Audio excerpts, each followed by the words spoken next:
تعالى نظبط ريندر سيتنجز كده بطريقه سريعه. انا بشتغل بقى على طول، ما بلعبش في ريندر سيتنجز كتير. بنفتح الريندر سيتنجز ازاي؟ بندوس F10 او بندوس هنا فتفتح معانا، او لما تقف عليها كده تلاقيها كاتب لك F10. الريزوليوشن بتاعك بتختاره من هنا. يعني لو عملنا العرض 1080 وعملنا الطول 1920 هتلاقي ان انت ما فيش حاجه ظهرت، مع انك في الكاميرا ما فيش حاجه ظهرت. ليه؟ لان انت مش دايس شيفت اف.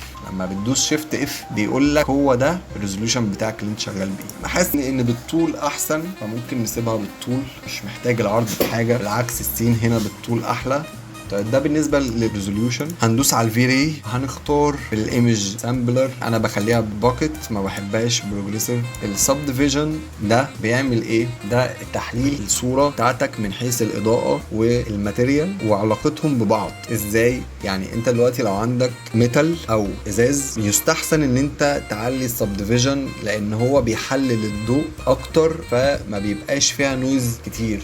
خلاص، دي حاجه. الحاجه التانية النويز بيكون مسؤول عن النويز. كل ما النسبه بتاعته بتكون اقل كل ما النويز بتكون اقل. كل ما النسبه بتاعته بتبقى اكبر كل ما بتبقى النويز اكتر. طبعا كل ما بتعلي الارقام دي كل ما الريندر بتاعك بياخد وقت اكتر. 1 كفايه، 4 كفايه، 8 ياه كتير جدا 8 ده. فعن نفسي بشتغل 1 اصلا.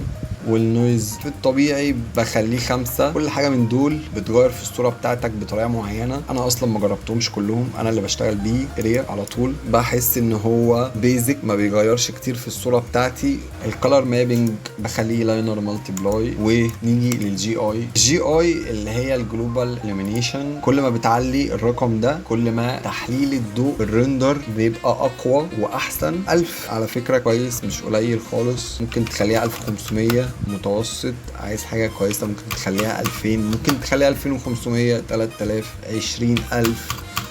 بس انت مش محتاج ده كله. طبعا كل ما بتعلي الارقام دي كل ما بتاخد وقت معاك كتير، انت اصلا في الغنى عنه. فماكسيمم 2000. انا في السين اللي انا شغال عليه ده رندر 1000. السيتنجز دي ما باجيش ناحيتها خالص. نيجي بقى للريندر اليمنتس. هنا في حاجه اسمها دي نويزر، مهم جدا، انا بستخدمه على طول. دايما انا حاطط دي نويزر في الريندر اليمنتس عندي، وهوريك التفاصيل بتاعته والفرق وهو موجود وهو مش موجود. ونقول له ورينا كده. طبعا مفيش اضاءه، انت مش هتشوف اي حاجه.